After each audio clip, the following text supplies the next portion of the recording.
Thank you for watching my revision of my American history notes, and I'll pick it up where I left off last time. I'm going to start talking about the Revolution from 1775 to 1783.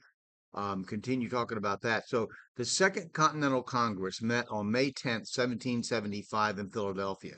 After the death of Peyton Randolph, its president was John Hancock. Those distinguished patriots assembled included cousins John Adams and Samuel Adams, called, quote, a brace of Adamses, in reference to a set of dueling pistols.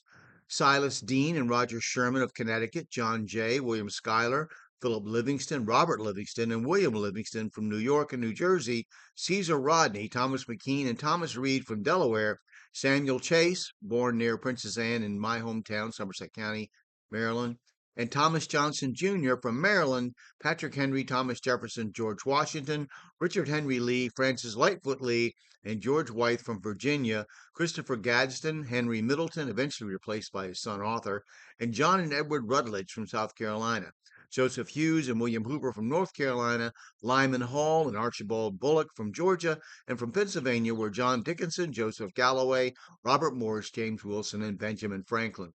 They created a provincial army and navy and sent diplomatic agents to Europe.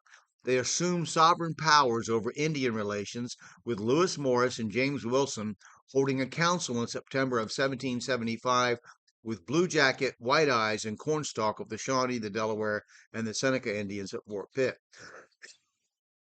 The Delaware Indians, then living in southern Ohio, were the recipients in 1778 of the first treaty with an Indian nation concluded by Congress. The Iroquois Confederacy chose to remain faithful to the king.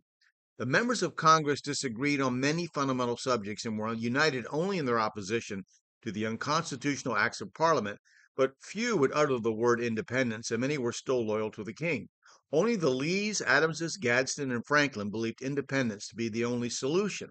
After making Washington commander in chief of the militia besieging Boston and sending Benedict Arnold up through Maine to bring Canada in as the 14th colony, Dickinson and Jefferson wrote up a declaration on the causes of taking up arms, which denied any desire to break the bonds with England. They blamed Lord North for deceiving the king and hoped that a show of firm resolve on the part of the Americans would convince Parliament that its course of action was foolish.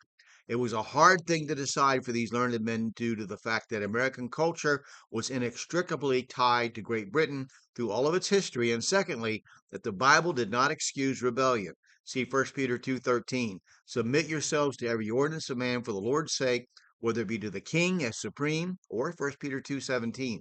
Honor all men, love the brotherhood, fear God, honor the king, or 1 Samuel 15:23. For rebellion is as the sin of witchcraft, and stubbornness as iniquity and idolatry. And as a matter of fact, we're going to talk next about the Bible's impact on these people in that era. And we'll stop here. I thank you for watching this. Hope you'll click like if you did watch it. Thank you.